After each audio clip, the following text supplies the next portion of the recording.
Hey, welcome back everybody. Today I will have a review and unboxing of the Beeman Grizzly X2 dual caliber air rifle. The dual caliber air rifle here sports both a 177 and a 2 caliber barrel, which is 4.5 millimeter and 5.5 millimeter respectively. This was actually a gift from Aaron and Justine. Special thanks to Aaron and Justine on this one. But if you had to go out and purchase this, you could pick this up at Walmart for about 114 bucks minus tax. So I'll go ahead and open this up for you guys and we'll see what's inside.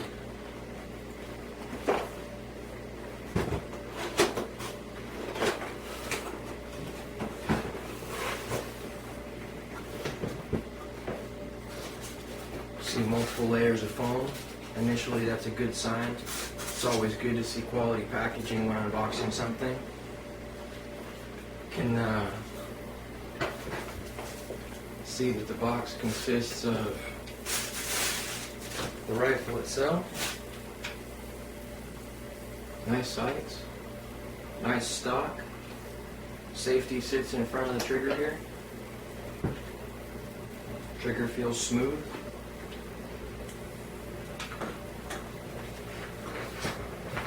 Also included in this box, standard non-adjustable 4x32 scope,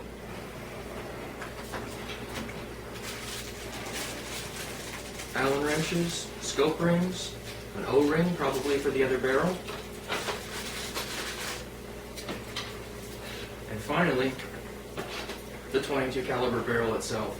You'll see that there's kind of a nice metal shroud around this fiber optic front sight, which is good because things of a plastic nature tend to break fairly easily. So I think this will be good for field use. I'm not really a fan of the idea of changing the barrel back and forth on this particular rifle, so I've chosen the path that it will go ahead of time, and I'm actually going to stick with the 22 caliber barrel. Alright everybody, let's take a closer look and really get into the hardware that we have behind this rifle. First thing that I noticed that I liked about this rifle was the actual heft and the weight of it. It's advertised at just over 10 pounds, and this rifle feels to be all of 10 pounds. But the fact that it's balanced well due to the hardwood stock and the length of the barrel definitely helps out to the way it feels and the ability to hold it still. I have a kind of a long-term injury on this hand, so for me holding a rifle in an artillery hold is fairly difficult. So the fact that I'm actually able to put this into an artillery hold that's even semi-effective feeling is definitely a testament to the rifle. I liked the open sights right away. Not sure if you can see the shroud as well as the two green fiber optics here, but maybe you get a better idea on this barrel. This is a 22 caliber barrel that I will be exclusively using on this rifle. You can kind of see there, nice red fiber optic sight with nice metal shroud around it. That's to keep it from getting damaged when you're walking around in the field. Whatever happens to bang up against, it'll bang up against the shroud instead of actually breaking the fiber optic. Got elevation, windage, safety, and the Beeman RS2 metal trigger behind a plastic trigger guard. In this case, I'll be passing directly over the supplied 4x32 non-adjustable scope supplied by Beeman and moving directly to Leaper's heavy-duty high-profile scope rings, as well as the same exact Leaper's 4x16 by 50 millimeter adjustable objective scope that I have on my Big Cat. I liked that particular scope so much that I went ahead and purchased a second one from Leaper's so that I could go ahead and fit it on this rifle as well. It is rated to be on a Springer air gun as far as toughness is concerned, so the fact that it's rated for an air gun, the fact that it's performed well on a high-powered air gun in the past was the reason that I decided to go with the Leaper's brand again, with both the high-profile mounts as well as the scope itself. Alright guys, welcome back. I've gone ahead and taken the time to mount the new Leapers 4x16x50 adjustable objective scope on the rifle with the high profile scope rings as well. The very first thing that I would like to point out about these scope rings is the fact that there are double the fasteners than came stock with this rifle on the scope rings. The scope rings that came with it had one screw on each side here and one screw holding it to the dovetail rail itself. And these are clearly a lot stronger, a lot tougher, a lot less prone to movement based on the fact that there's actually twice the mechanical fasteners holding the scope in place at any given time. This scope came just as nice and fit and finish as the previous one I purchased did, and I expect the same ease of sight in as well. Alright you guys, you can just really see the crispness and the quality of the optics here that we're dealing with this Leapers scope. This is the exact reason why I went with it. The reticle's nice and fine. It's not an overly thick reticle. The reticle lights up in a couple of different colors, this red being the one of them, and the glass is exceptionally clear as well. Because I'll be using this exclusively as a .22 caliber rifle, I'm going to go ahead and show you guys how to swap off the barrel. Hey guys, welcome back. In this segment I'll be going ahead and installing that .22 caliber barrel for you, but I want to talk about that a little bit before I go ahead and get to the installation. Before I have installed this particular barrel, I've taken the liberty of going ahead and cleaning it thoroughly to prevent any possible dieseling upon initial fire from oils and debris left inside the barrel from manufacturing. Always a good idea to clean a brand new barrel, even though it is brand new, to get rid of those contaminants and things. You don't want to diesel a brand new rifle, especially a nice one like this.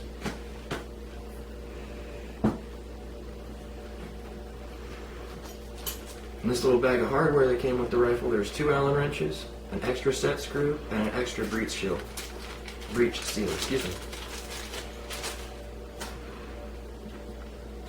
Gone over, read, and understood the instructions, and feel like I am now ready to undertake the task of removing the 177 barrel and installing the .22 caliber barrel for you guys.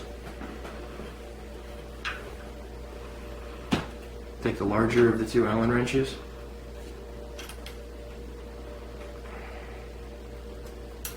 and because I'll be using thread locker on this to make this a permanently .22 caliber rifle, I will be removing the set screw completely instead of just going ahead and loosening it.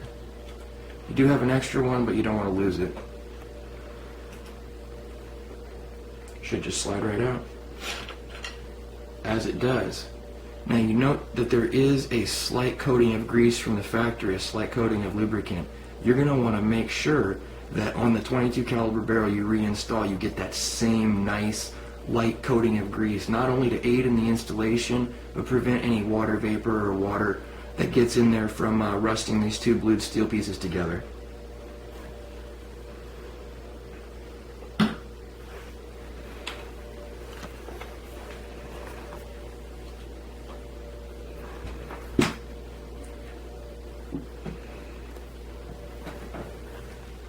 Before I install this .22 caliber barrel, I will be using a little bit of acid-free wheel bearing grease, ultra heavy duty wheel bearing grease, to grease this portion from here back very lightly so that it slides in and again prevents a corrosion.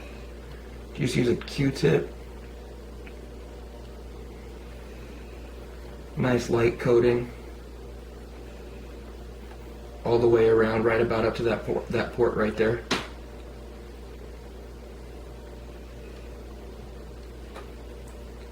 Get a little bit more back here.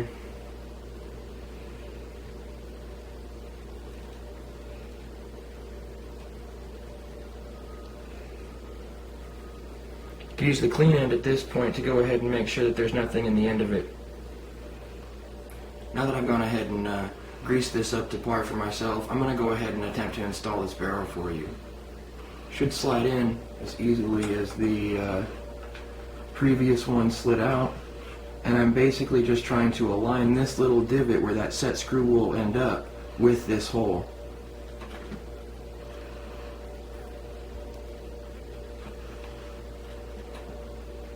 Feels like a perfect fit. We can verify that that divot is actually underneath that screw right there. After you verify that the set screw hole lines up with the divot that it's supposed to on the barrel, take a second to wipe off any excess grease that may have accumulated where the barrel actually meets the breech itself. Use a little paper towel, little Q-tip. Q-tips work really well for the detail work. Paper towel gets off the majority. Talked about making this a permanent piece of the gun because I want to make this a .22 caliber rifle. At this point, what I'll go ahead and do is apply a couple of drops of this red thread locker. Once you've applied the Loctite and you verify that the divot is where it should be underneath the set screw hole, you can go ahead and begin to thread this in. You just want to thread it down nice and easy by hand until you feel that good snugness, and then switch it to the other side so you have some better leverage. Really, don't be afraid to crank on this. This is a steel-on-steel connection. There's no aluminum piece here. This is a steel breech with a steel barrel and a steel fastener. So the strength and the ability to hold torque should be pretty good. Based on the fact that this is the point that holds your barrel in place and keeps the gun accurate, I'm really going to go ahead and give this some torque here and allow that thread locker to do its job. This will be the determining factor in whether your gun is accurate. If this is loose, your barrel will move every time you break the barrel, and that will result in wild inaccuracy. Now that we've got the .22 caliber barrel installed, we'll also want to make sure that we go ahead and break the barrel a little bit and verify that the barrel is flush with the breech, and that this breech seal right here is nice and flush and set back into the recess for it. In this case, we're good to go. That's how you want to see it.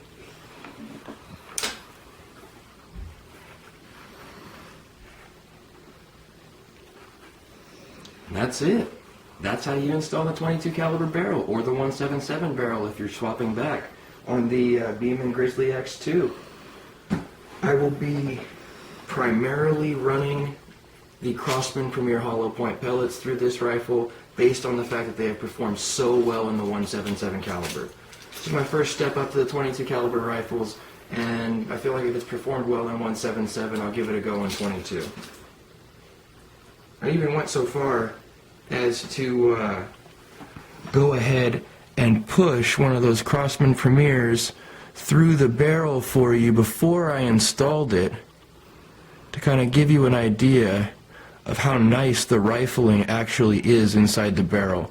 Seems like both surfaces were able to effectively pick up the rifling of the barrel, and this was with no air pressure behind it to expand the skirt as well.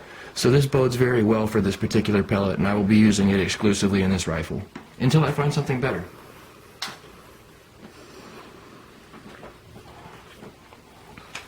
Alright guys, well for now this has been my review, overview, and barrel installation of the Beeman Grizzly X2 .22 caliber spring piston rifle. Let's get outside and shoot it.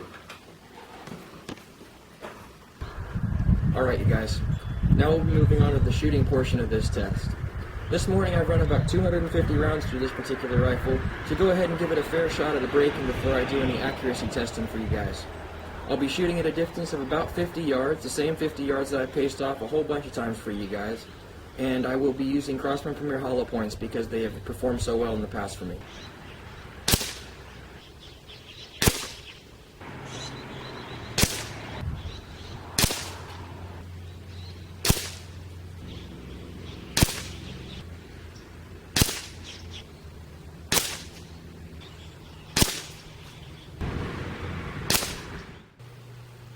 Good morning guys, and welcome back.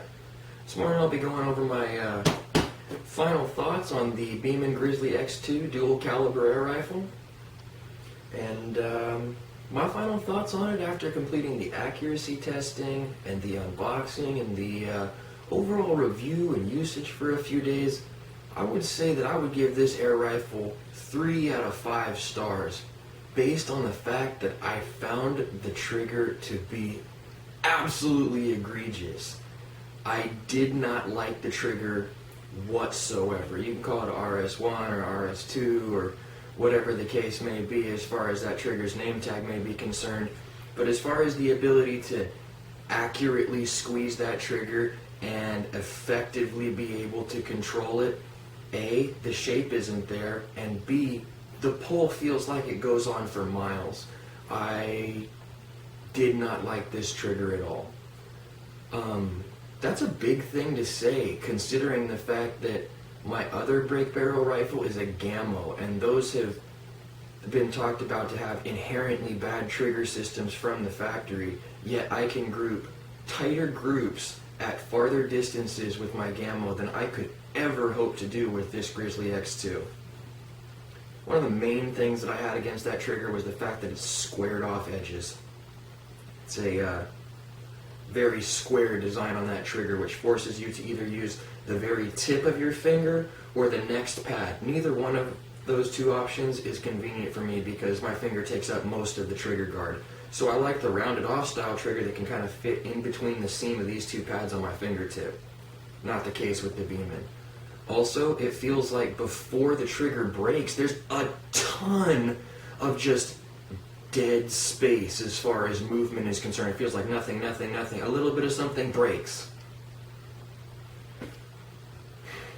For these stated reasons, I would give this rifle 3 out of 5. Why am I still giving this rifle 3 out of 5 stars even though the trigger is as bad as I think it is? Everything else on this rifle is great. From power to quality of design and manufacturing to the quality of the rifling and the barrel to the absolute aesthetically pleasing design of this rifle itself. Everything besides that garbage trigger is worth having on this gun. Having said that, I would trade all the open sights, the .177 caliber barrel, and some of its power to be able to have a better trigger in the same price point. Having said all this, the final fate on this rifle is going to be returned with this receipt to Walmart plus about $35 so that I can go pick up that Benjamin Nitro Piston 22 caliber GP.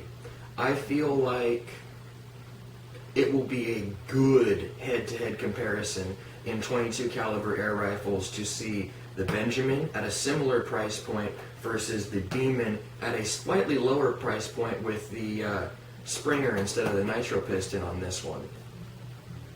Alright guys, thanks for watching and bearing with me on this slightly longer video. I know I don't really do videos that are longer than about 15 minutes, but in this case I felt like it was worth it to give you guys a good overview of what I consider a middle-of-the-road rifle.